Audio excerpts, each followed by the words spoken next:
കൃഷ്ണ ഗുരുവായൂരപ്പ ശരണം. ഇന്നിപ്പോൾ ഞായറാഴ്ച നല്ല തിരക്കാണ്. രാവിലെ ഉഷപൂജ തൊഴാനുള്ളൊരു തയ്യാറെടുപ്പിൽ പോയി. ഉഷപൂജ തൊഴുതു. അലങ്കാരം ഒന്ന് പറയാമെന്ന് വെച്ചിട്ടാണ്. ഏകദേശം 4 മണി സമയത്താണ് മലർ നിവേദ്യം കഴിഞ്ഞിട്ട് നട തുറക്കുക. അതിനുശേഷമാണ് ഉഷപൂജയുടെ അലങ്കാരം. അലങ്കാരം എന്ന് പറഞ്ഞാൽ വളരെ അധികമൊന്നും അലങ്കാരം ഉണ്ടാവില്ല. മഹാപ്രഭുവായ ആ നാരായണ സ്വരൂപത്തിൽ ഒരു പൊന്നുണ്ണിക്കണ്ണനായിട്ടാണ് ചാർത്തിയിട്ടുള്ളത്.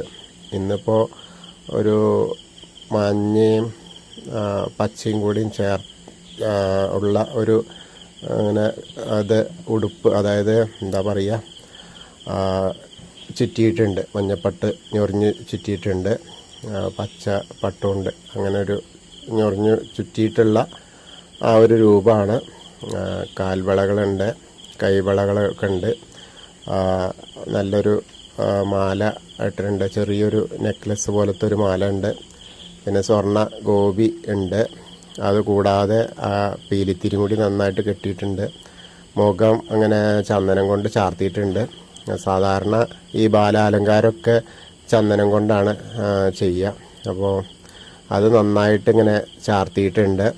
നല്ലൊരു തിളക്കമുള്ള ഒരു സ്വർണത്തിലിങ്ങനെ കാണുന്ന ആ ഒരു കാഴ്ചയാണ്. വളരെ കേമായിട്ട് ചാർത്തിയിട്ടുണ്ട്. അതെന്താ വെച്ചാൽ അധികം ചാർത്തൊന്നുമില്ലല്ലോ. അപ്പോൾ അതുകൊണ്ട് നാരായണ സ്വരൂപത്തിൽ ബാലഗോപാലനായിട്ടുള്ള ആ ഒരു രൂപമാണ്. പുഞ്ചിരിച്ചിങ്ങനെ നിൽക്കുന്ന, ചന്ദനം കൊണ്ട് ചാർത്തിയപ്പോൾ പുഞ്ചിരിച്ചിങ്ങനെ നിൽക്കുന്ന ആ ഒരു സ്വരൂപമാണ്. അത് നല്ല കാഴ്ചയായിട്ടുണ്ട് കേട്ടോ. അപ്പോൾ എല്ലാ ഗുരുവായൂരപ്പ ഭക്തർക്കും ആ ഒരു കാഴ്ച, ഇന്ന് കണ്ട ഈ കാഴ്ച എല്ലാവരിലേക്കും എത്തട്ടെ. അപ്പോൾ ആ ഗുരുവായൂരപ്പൻ്റെ ആ ഒരു സ്വരൂപം മനസ്സിൽ അങ്ങോട്ട് ധ്യാനിക്കുക. രാവിലെ ആവുമ്പോഴേ ഇപ്പോൾ എന്തായാലും എണീച്ച് വന്ന് ഒക്കെ ഒന്ന് തുറന്ന് നോക്കുന്ന സമയത്ത് ആ ബാലാലങ്കാരം, ആ ഉഷപൂജയുടെ അലങ്കാരം കാണുക എന്ന് പറഞ്ഞാൽ അത് നല്ല കാര്യമാണല്ലോ.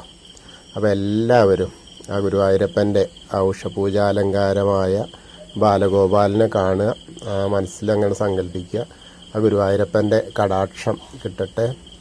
ആ ഗുരുവായൂരപ്പൻ്റെ ആ സവിധത്തിലെത്തി ആ ഗുരുവായൂരപ്പനെ ദർശിച്ച ഒരു അസുലഭ മുഹൂർത്തം എല്ലാവരിലേക്കും എത്താൻ കഴിയട്ടെ.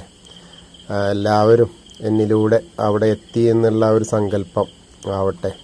അപ്പോൾ ആ ഗുരുവായൂരപ്പൻ്റെ ആ ബാലാലങ്കാര സ്വരൂപമായ ഉഷപൂജ ദർശനത്തിൽ വിരാജിക്കുന്ന ഭഗവാനെ, ബാലഗോപാലിനെ കാണുക.